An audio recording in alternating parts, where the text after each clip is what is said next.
Welcome to Jerry's Movie Review Channel. I am Jerry. In honor of Halloween, I am giving a summary and review of the top 3 horror movies of all time according to Rotten Tomatoes. I will be reviewing each movie and giving my own opinions on each movie. Today I am on number 3, The Cabinet of Dr. Caligari. As always, remember there will be spoilers. Unlocking the Mystery of the Cabinet of Dr. Caligari, 1920. The Cabinet of Dr. Caligari, 1920, is an enigma. What immediately captures your attention and lingers in your memory is the film's peculiar aesthetics. The characters navigate a world of jagged landscapes, slanted walls, and windows, staircases that climb at bizarre angles, trees with sharp, spiky leaves, and grass resembling blades.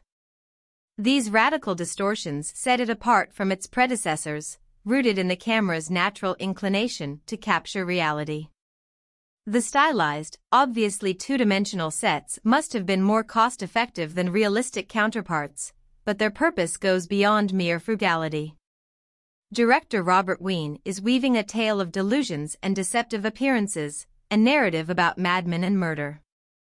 In this topsy-turvy world, his characters exist askew from reality, with none of them fully believable, and none capable of believing one another. The tale unfolds. The story commences in the German town of Holloween, depicted as houses that appear to scream while ascending a steep hill. Following a prologue, the narrative takes shape. Caligari, played by Werner Krauss, a sideshow operator, arrives at the fair to showcase the somnambulist, a man who, he claims, has been in a perpetual slumber since birth. This somnambulist, Cesare, portrayed by Conrad Veidt, lies in a coffin and is hand-fed by the maniacal doctor, who asserts that he can answer any question. Our protagonist, Francis Frederick Feher, attends the show with his friend Alan, Hans Heinz von Twardowski. Boldly, Alan inquires about his death, to which the chilling response is, "At first dawn." True to the prediction, Alan meets his demise at dawn. Suspicions now fall upon Cesare. Francis, gripped by uncertainty, keeps vigil through a window as Caligari sleeps next to the sealed coffin. However, the next morning reveals an even more unsettling turn of events. Francis's fiancée, Jane, Lil de Gover, has been mysteriously abducted. Does this exonerate the doctor and his somnambulist from suspicion? The birth of horror. In terms of plot alone, Caligari may not seem particularly remarkable. What transforms it into something incredibly peculiar is its design. It's a world where the unthinkable becomes possible, a realm of subjective psychological fantasy. Caligari is often credited as the first true horror film, and while earlier ghost stories and eerie serials existed, they were firmly grounded in recognizable worlds. Caligari created a mindscape where unspeakable horror reigned. The Expressionist Revolution. Caligari is often regarded as the inception of German Expressionism in cinema. This style doesn't just distort the characters, it warps the entire world. While there may be no other film that goes to such extremes in its distortions and discordant angles, it undoubtedly paved the way for classics like The Golem, Nosferatu, Metropolis, and M. According to art historian Siegfried Kracauer in his book From Caligari to Hitler, these expressionist films foreshadowed the rise of Nazism by portraying a world in disarray, with values askew and reality unhinged. The horror genre's legacy. Although it's a matter of debate whether these films caused Nazism, what's certain is that expressionist horror films birthed one of the most enduring and resilient genres in cinema. The horror genre doesn't require stars or extravagant production values, it only promises terror in its purest form. It thrives on the unspeakable, the terrifying, and the relentless, with the power to captivate audiences for generations. Expressionism in the wake of World War I. The 1920s saw the rise of Dada and Surrealist movements, a reaction to the horrors of World War I. These movements rejected convention, order, and common values, embracing chaos and anarchy.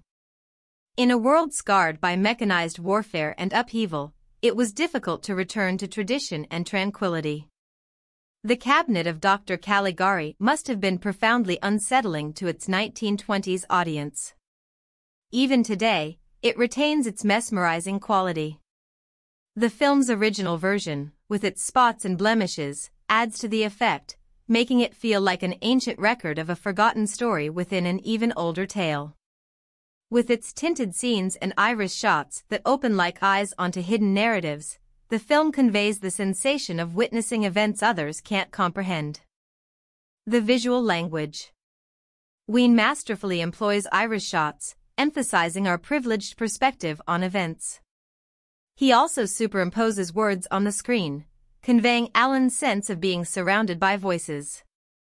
The close-ups reveal Caligari's sinister scowl, Jane's innocence, and Alan's unwavering determination. In contrast, the somnambulist lacks expressiveness, often appearing as an object rather than a person in long shots. The sets are predominantly shown in longer shots, highlighting their spiky, jagged contours. This visual environment creates a menacing wilderness, denying the characters any semblance of safety or reprieve. While few films drew direct inspiration from the set design of Caligari, its influence can be discerned in the visual style of film noir, particularly in a film like The Third Man, 1949. The minds behind the camera. Robert Wein, the director, had a prolific career spanning 47 films. Notable among his works is Raskolnikov, an adaptation of Crime and Punishment, and The Hands of Orlak, 1924. He fled from the rise of Hitler and was working on Ultimatum, 1938, at the time of his death, collaborating with another refugee, Erich von Stroheim. Conrad Veidt, a major star of his time, appeared in 119 films, including The Man Who Laughs, 1928, and the iconic Casablanca, 1942, where he played Major Strasser.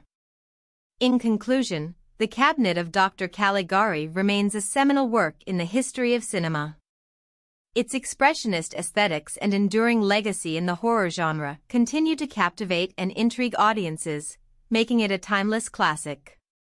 I hope you enjoyed this review. If you did, please take a moment to like, share, and subscribe to the channel.